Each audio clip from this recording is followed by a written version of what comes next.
Start now, not tomorrow. So whatever you wanna do right now, because never comes tomorrow. With this thought, I, Priya, welcome to everyone in today's current affair class. Before starting, please do like, share and subscribe, and also hit the bell icon for latest update. Let's start the video.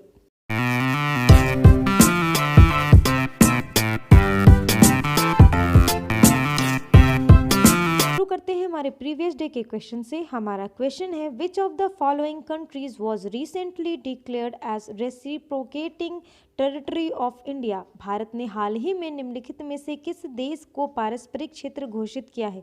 हमारे option है UAE, south Africa, Jordan, Bangladesh. तो इसका सही option है option ए, UAE. और जिन्होंने इसका question का आंसर यही दिया था, कॉन्ग्रेचुलेशन, वेल डन। विधि और न्याय मंत्रालय ने हाल ही में संयुक्त अरब अमीरात को पारस्परिक क्षेत्र घोषित किया है। यह विदेशी न्यायालय और इसके विपरीत भारत में न्यायालयों के फरमानों के निष्पादन के विषय पर कानून की अनुमति देता है। चलिए बढ़ते हैं नेक्स्ट क्वेश्चन की तरफ, जो है Which among these bank is not included in the domestic systematically important bank list of RBI?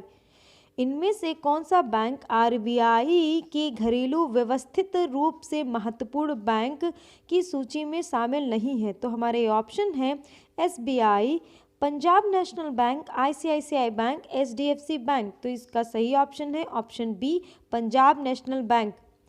भारतीय रिजर्व बैंक ने भारतीय स्टेट बैंक, आईसीआईसीआई बैंक और एचडीएफसी बैंक को घरेलू रूप से महत्वपूर्ण बैंक या ऐसे बैंकों के रूप में बनाए रखा है जिन्हें बहुत बड़ा माना जाता है। चलिए बढ़ते हैं नेक्स्ट क्वेश्चन की तरफ, जो है name the National Migration Support Portal launched by the Minister of Tribal Affairs to formulate state and national level programmes for migrants worker.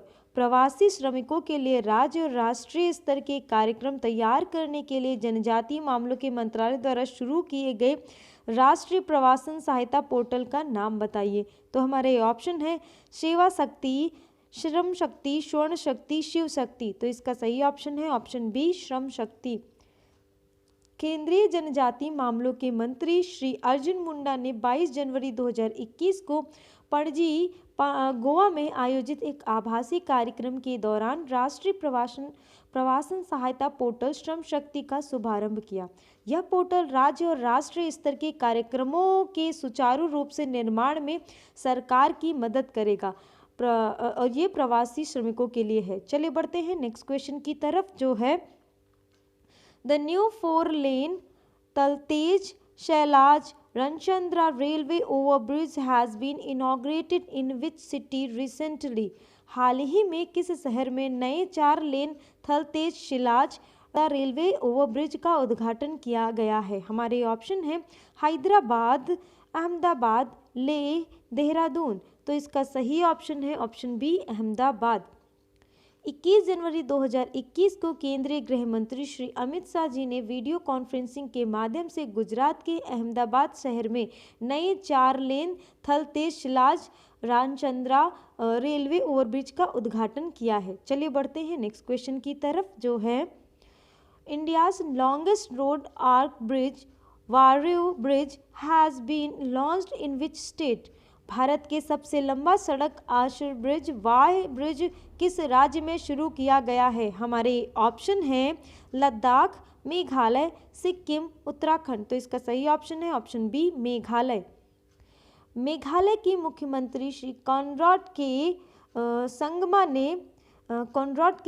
ने 22 जनवरी 2021 को मेघालय के पूर्वी खासी हिल्स जिले के सोहबर में भारत के सबसे लंबे सड़क आर्च ब्रिज बाह ब्रिज का उद्घाटन किया है। चलिए बढ़ते हैं नेक्स्ट क्वेश्चन की तरफ, जो है which bank partnered with the Great Quest to provide access to affordable funds to parent for their child's education fees as of January 2021? जनवरी 2021 तक अपने बच्चे की शिक्षा फीस के लिए माता पिता को सस्ती धनराशि तक पहुंच प्रदान करने के लिए किस बैंक ने ग्रेक्विस्ट के साथ भागीदारी की है? तो हमारे ऑप्शन है SBM India, SBI, HDFC bank, ICICI bank. तो इसका सही ऑप्शन है ऑप्शन ए SBM बैंक। 22 जनवरी 2021 को ग्रेक्विस्ट ने SBM बैंक इंडिया लिमिटेड के साथ भागीदारी की ताकि अपने ग्राहकों को मासिक भुगतान में अपने बच्चों की शिक्षा फीस को भुगतान करने के लिए सस्ती धनराशि का उपयोग करने में मदद मिल सके। ग्रेक्विस्ट ने इस तरह के भुगतान को सक्षम करने के लिए भारत भर के 2000 से अधिक अग्रणी स्कूलों, कॉलेजों और विश्वविद्यालयों के साथ भागीदारी की है। जिन माता पिता ने ग्रेक्विस्ट प्लेटफॉर्म में साइन अप किया है उन्हें अपने बच्चों के लिए 50 से अधिक अन्य पुरस्कारों के लिए मानार्थ बीमा कवर और एक्सेस जैसे लाभ प्राप्त होंगे। चलिए बढ़ते हैं नेक्स्ट क्वेश्चन की तरफ, जो है who recently in Jan 2021 got appointed as India's next ambassador to Asian Secretariat in Jakarta। हाल ही में जनवरी 2021 में जकार्ता में एशियान सचिवालय में भारत के अगले राजदूत के रूप में किसे नियुक्त किया गया है? हमारे ऑप्शन है जयंत एन खोबरागड़े, उदय शंकर, सुरेश चंद्र महापात्र, कुलदीप हांडू। तो इसका सही ऑप्शन है option A Jayant N Khobragade. 21 जनवरी 2021 को जयंत एन खोबरागड़े को इंडोनेशिया के जकार्ता में दक्षिण पूर्व एशियाई देशों के संगठन एशियान सचिवालय में भारत का अगला राजदूत नियुक्त किया गया। वह जल्द ही पद का कार्यभार संभालेंगे। वह 1995 बैच के एक भारतीय विदेश सेवा IFS अधिकारी हैं और वर्तमान में भारत सरकार के विदेश मंत्रालय में संयुक्त सचिव के रूप में कार्य करते हैं। एशियान क्षेत्र और भारत की आबादी 1.85 बिलियन लोगों की है। दुनिया की आबादी का 1/4 और उनकी संयुक्त GDP का अनुमान 3.8 ट्रिलियन अमेरिकी डॉलर से अधिक है। चलिए बढ़ते हैं नेक्स्ट क्वेश्चन की तरफ, जो है Which organization recently in Jan 2021 test fired the indigenous smart anti-airfield weapon from the near to the coast of Odisha। हाल ही में किस संगठन ने उड़ीसा के तट के पास स्वदेशी स्मार्ट एंटी एयरफील्ड वेपन का परीक्षण किया? तो हमारे ऑप्शन है Hindustan aeronautics limited, DRDO, Boeing India, भारतीय नौसेना। तो इसका सही ऑप्शन है ऑप्शन ए Hindustan aeronautics limited. Hindustan aeronautics limited HL ने उड़ीसा के तट के करीब हॉक आई विमान से स्वदेशी smart anti airfield weapon SAAW का सफलतापूर्वक परीक्षण किया।